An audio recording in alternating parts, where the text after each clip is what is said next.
哎，你好，说一个到那边要多长时间？差不多。大概1个多小时一点。1个多小时，好好。Voilà, donc là on est en route pour visiter une usine de bateaux. Une usine de bateaux avec mon acolyte Mathieu. C'est pas des produits e-commerce friendly, Amazon friendly, mais c'est toujours intéressant de comprendre les process de fabrication de bateaux, étant donné que, je vous le rappelle, la France c'est le 2e territoire maritime mondial. Voilà, donc on est en route pour Foshan et aujourd'hui c'est un peu bouché. Il y a un peu de pollution hein, par rapport aux derniers jours, mais peu importe, on est là pour te trouver les meilleures usines, les meilleurs fournisseurs et on te montre ça plus en détail dans quelques instants. Si pour toi je dois laisser un poumon, pollution, indice de 100, 150 de 100, je le ferai. Donc n'oublie pas et abonne-toi. Hello. Good morning. Justin, how are you? Hi. Nice to meet you. Hello. Bonjour. Bonjour, ça va? Vous parlez français? Only bonjour. Only 没事 bonjour. 没事 Oh, you can speak Chinese. Just a bit. 一点点就可以了。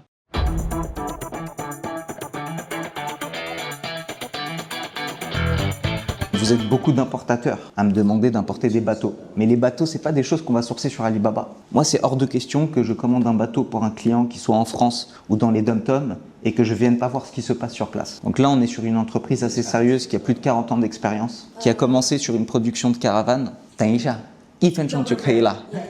Qui a commencé sur une production de caravanes et qui s'est spécialisé sur les bateaux. Donc là, on vient de nous expliquer un peu les process. J'ai retenu quelques éléments clés et on va aller voir après les procédés de fabrication. Donc plus de 600 staff, plus de 40 ans d'expérience, différents types de bateaux qui sont produits, différents types de camping-cars, de caravanes, etc.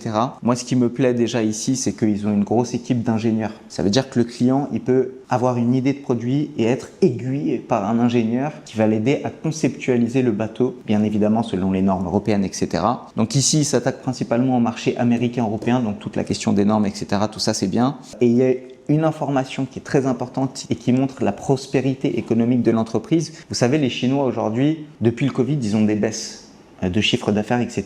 Ici, c'est le contraire. Avant le Covid, ils étaient 200 employés et après, ils sont passés à 600. Et ça, c'est un signe de prospérité économique et c'est un élément que je garde bien dans ma tête parce que ça montre aussi la pérennité de l'entreprise et ça, c'est des choses qui m'interpellent.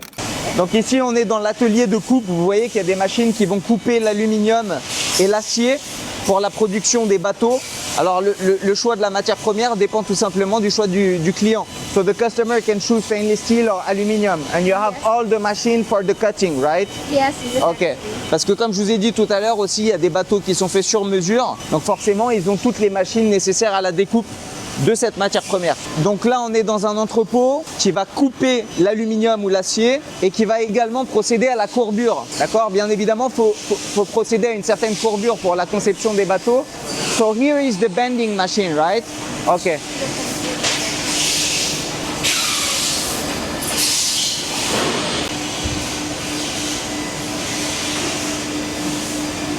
Donc là, on est dans la partie de polissage.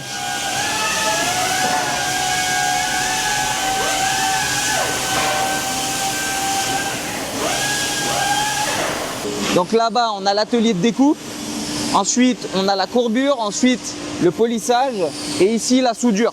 Donc on coupe, on courbe et on soude.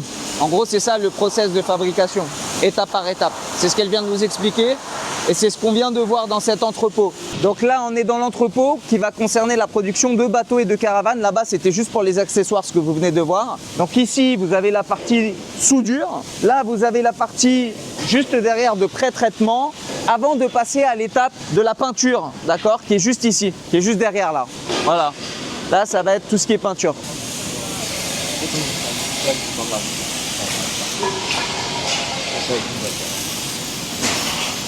Donc là, juste derrière, ce que vous allez voir, c'est la partie de pré-traitement, d'accord, jusqu'ici, avant de passer justement à la peinture. Donc pour enlever toutes les saletés, les poussières, etc. Là, c'est le pré-traitement. Donc il y a le spray par pulvérisation ou il y a le revêtement par poudre. D'accord? Donc il nous explique ici que sur différents types de marchandises, il y aura différents procédés de peinture. So for the boat, it's mainly spray. Spray painting. Spray painting, donc c'est spray par pulvérisation en fait. C'est le revêtement par poudre. Les pièces détachées, elles sont disposées ici. Ça va monter comme ça, comme vous pouvez voir. Et le revêtement par poudre, il se fait là-bas. Voilà. Dehors, outside. Voilà. Et là, c'est le powder spraying room. Je ne vous conseille pas de rentrer dedans. Moi, je suis aussi avec Mathieu, hein, que vous connaissez. Donc là, c'est vraiment un complexe qui est gigantesque. Alors là, on a des ateliers qui sont différents par matière première. Donc il y a de l'acier inoxydable, de l'aluminium. Et en fait, il y a des ateliers qui vont découper, qui vont courber, etc. selon la matière première. So that's according to the raw material, stainless steel, aluminium. You have different workshops. Yes. Ok. Donc ici, comme on est sur des marchandises qui sont très volumineuses, on parle de bateaux, là on est sur un conteneur qu'on appelle flat track, donc vous allez voir à l'image ce que ça donne, c'est de l'envoi spécial, d'accord. Et ici on est sur de l'open top, d'accord. Donc vous allez voir, je vais vous mettre des photos qui vont apparaître à l'écran pour que vous compreniez qu'est-ce que c'est comme type de conteneur. C'est pas du 20 pieds, c'est pas du 40 pieds. Là on est sur de l'équipement logistique particulier et très spécial. On est sur des envois un peu plus classiques, on parle d'un conteneur 40 pieds. D'accord, donc vous connaissez le 40 pieds, c'est une capacité volumétrique de 67 mètres cubes. Là, il y a 2 bateaux et les bateaux, ils arrivent en pièces détachées. En fait, vous avez le choix. Soit vous commandez du bateau en pièces détachées et vous l'assemblez vous-même, soit ils vous l'assemblent ici, mais bien évidemment, le prix ne sera pas le même, il sera un peu plus élevé. Donc voilà le produit fini, d'accord. Et je vais vous montrer dans un instant, regardez à quoi ça ressemble. C'est quand même quelque chose d'assez sympathique. Là, on a la conception 3D pour vous montrer. On est sur du petit yacht, d'accord, 12 meters, hein. 12 meters long. Voilà, sur du petit yacht de 12 mètres de long. Et regardez maintenant à quoi ça ressemble lorsqu'il est en train d'être fabriqué. Donc ici, on est parti, on est dans l'entrepôt d'assemblage. Alors, the assembly is made by hand, not by machines, of course. Most of by hands. Most of by hands. Yeah. Donc là, on est dans la partie d'assemblage des bateaux, d'accord. Donc toutes les pièces que vous avez vues au préalable, toute la matière première, d'accord, qui est traitée, coupée, etc., soudée, va être amené ici et donc l'assemblage se fera juste derrière moi. Moi, mon métier, c'est d'être agent sourcing, agent logistique. Donc, je respecte un cahier des charges et un procédé qui est strict selon différentes catégories de marchandises. Donc, tous les jours, j'en apprends. Que ce soit sur le bateau, que ce soit sur de l'électronique, que ce soit sur des véhicules, sur des motos. Voilà. Si vous voulez, c'est vous le professionnel du bateau. C'est toi le professionnel du bateau qui me regarde. Moi, ce que je fais, c'est que je vérifie des procédés. Je négocie. Je vérifie les certifications. Je viens sur place. Je suis en Chine. J'ai mes équipes ici sur place qui vérifient tout ça pour toi et qui t'exportent les marchandises. Et tu vois, tu as tous les types de bateaux. On parle de yachts, on parle de bateaux électriques aussi, d'accord. On vous montrera très certainement. Et tu as même des bateaux où tu peux explorer les fonds marins parce que la France est belle, c'est le 2e territoire maritime mondial. Il y a la Guadeloupe, il y a la Martinique, il y a la Réunion, il y a la Polynésie française, il y a toute la côte ouest de la France, il y a Mayotte. Et ça, c'est un genre de bateau qui vous permet d'explorer les fonds marins. Donc franchement, c'est pas mal quand même pour ceux qui ont peur de l'eau. C'est un concept de bateau assez intéressant. Voilà. Là, on arrive dans le showroom, donc il y a des règles internes, tout simplement, qui nous demandent de mettre ce genre de sac plastique. Voilà, c'est très mignon. Et là, on va voir les produits finis là. C'est ça qui m'intéresse.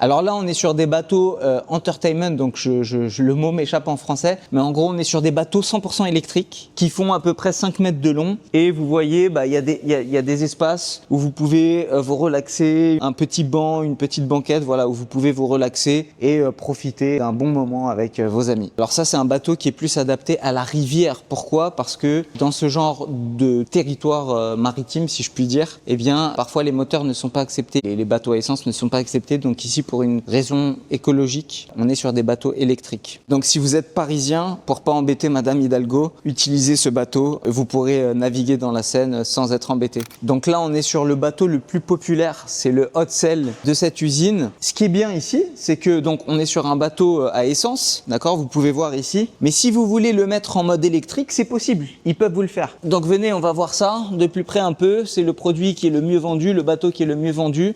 Il a un design quand même assez sympa. Là, on a une petite table amovible. Vous voyez, c'est quand même assez spacieux. How many meters this one? 27. Bon, c'est bien beau de vous montrer tout ça, mais vous allez vous demander combien ça coûte. Alors ça, typiquement, c'est un bateau qui est vendu aux alentours de 180 000 $ aux États-Unis, par exemple. Voilà, donc pour vous donner un ordre de grandeur, là, on n'est pas sur des petits produits, on est sur des gros produits. Vous avez vu qu'il y a une grosse usine, plus de 600 employés, donc c'est un certain montant, mais la qualité est là. Alors bien évidemment, 180 000 USD, donc 180 000 $, c'est un prix qui est relativement élevé, mais vous avez aussi une gamme de produits variés avec des bateaux beaucoup plus accessibles. Là, on est vraiment sur un bateau high-end, donc c'est du premium. C'est le haut de la gamme, en fait, si vous voulez.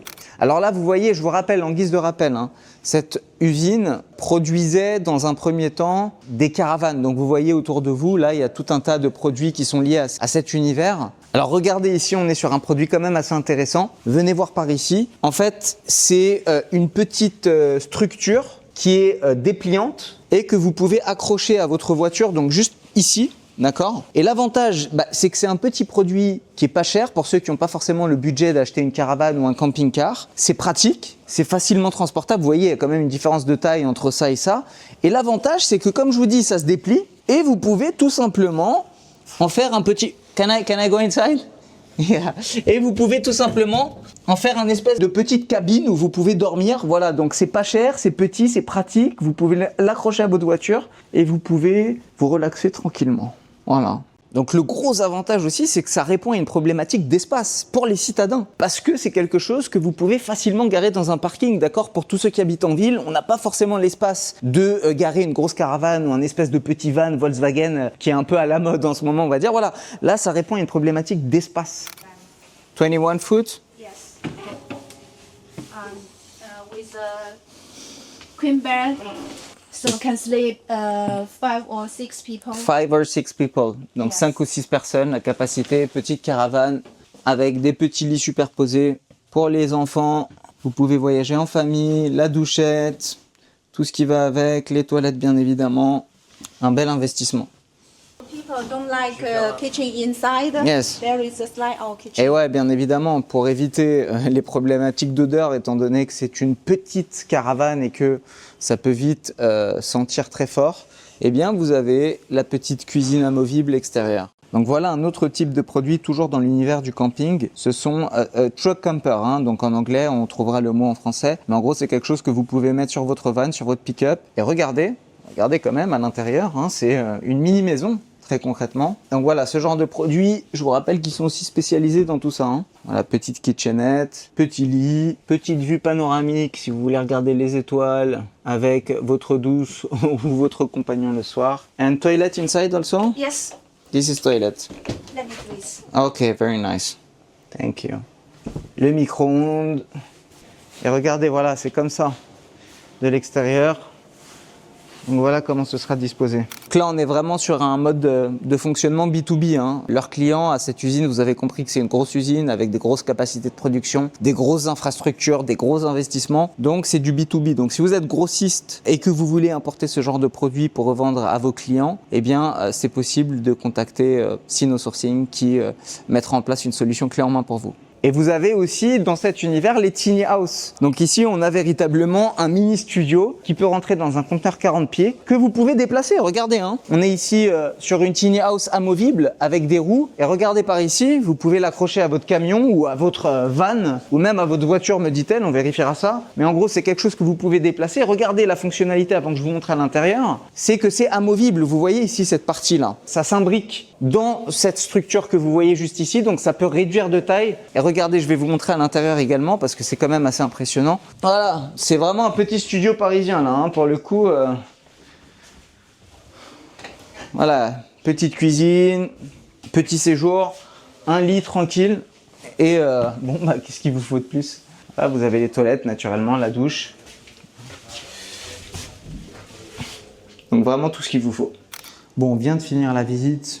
Franchement, pas mal du tout là pour le coup entre ce qu'on a fait hier avec Mathieu sur les produits électroniques et les bateaux. Il y a un océan et c'est pas un mauvais jeu de mots. Mais voilà, alors simplement pour vous donner quelques détails supplémentaires.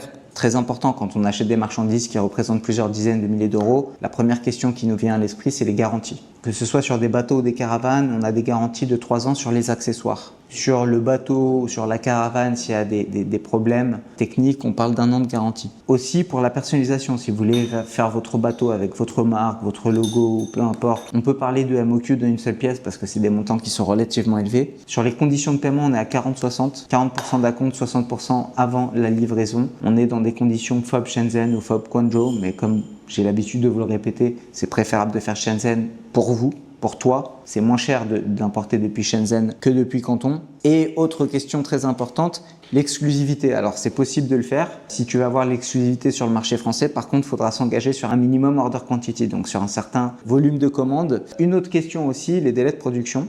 On est sur un délai qui va de 50 à 75 jours. Il y a de la matière première qui est requise. Ça dépend en fait, mais c'est à peu près 50-75 jours. Très bonne impression pour l'instant. On vous donnera notre avis final. On donnera le feu vert ou pas pour travailler avec cette usine. C'est pour ça que je suis là, pour voir si cette usine elle peut te correspondre, si tu peux importer l'esprit tranquille. C'est plutôt positif pour le moment. Alors, les délais de production que je viens de vous donner de 50 à 75 jours, c'est pour les bateaux. Mais pour les caravanes, c'est pas pareil. Les caravanes demandent des compétences techniques un peu plus accrues, si je puis dire. Donc, les délais de production sont de 60 à 90 jours. Que vous commandiez une ou 10 pièces, c'est pareil. Et même, ça peut être plus rapide si vous commandez 10 pièces, parce que ce qu'elle vient de nous expliquer, c'est que vous allez être mis d'une certaine manière sur une liste prioritaire. Ce qui fait que de 90 jours, on pourrait peut-être passer à 2 mois et demi. Voilà. Mais les délais de production bateau-caravane ne sont pas les mêmes parce que ce n'est pas le même procédé de fabrication quand même. Il y a un peu plus de technicité dans la caravane, c'est un peu plus complexe. Réaction à froid de cette visite d'usine et surtout pas à chaud parce que justement on veut pas se faire emballer par les fournisseurs et se faire berner par les sentiments. Faut toujours, moi c'est ce que je fais en tout cas, je laisse toujours un certain temps, un certain délai je dirais pour que je puisse prendre un peu de recul sur les visites d'usine. Alors Mathieu il m'a accompagné, Mathieu vous savez il est plus axé e-commerce Amazon mais il visite des usines avec moi parce qu'on travaille sur des projets ensemble et là on a visité des bateaux, d'accord? Donc les bateaux c'est des produits qui coûtent plusieurs dizaines voire plusieurs centaines de milliers d'euros. On a vu des bateaux qui étaient à 200 000 euros, etc. Moi, personnellement, le sentiment de cette usine, il est très bon. En toute transparence, avant de travailler avec des usines comme ça et sur des projets de cette ampleur, moi, je fais toujours des audits.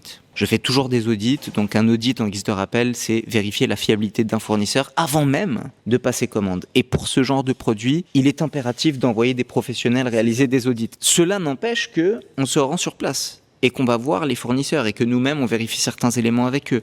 Parce qu'on a des dossiers qu'on doit traiter au cas par cas et il y a certains éléments dont on doit s'assurer, sachant qu'on est présent en Chine et que nos clients ne le sont pas forcément. D'accord? Que nos membres ne sont pas forcément présents en Chine. Donc moi, je valide fortement cette usine. Elle a des marchés de prédilection où les normes sont assez strictes, que ce soit les États-Unis, l'Australie, etc.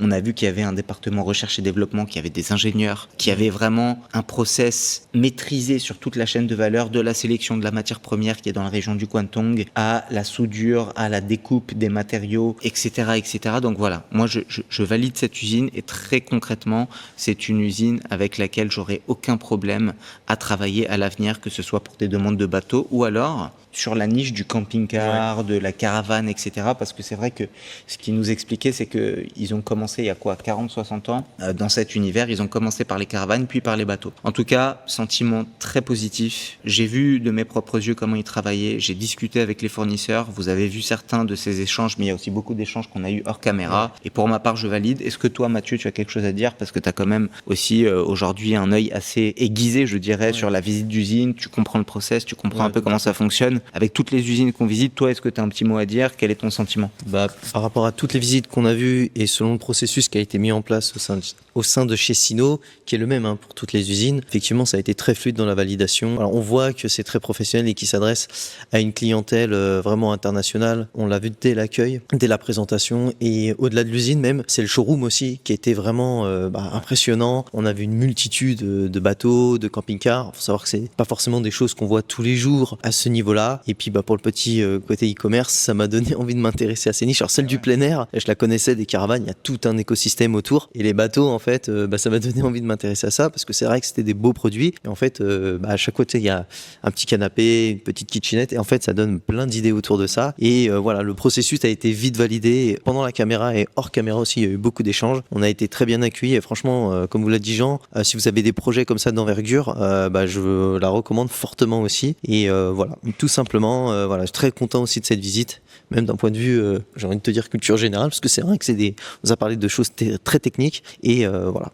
Écoute, merci pour ce mot de la fin, et je vous dis à très bientôt pour une prochaine visite d'usine. Ici, il est presque 2h du matin, c'est le mode de vie à la chinoise, c'est comme ça, on aime ce qu'on fait, c'est fatigant, mais on aime ce qu'on fait. Merci beaucoup, je vous dis à très bientôt. Zaijian.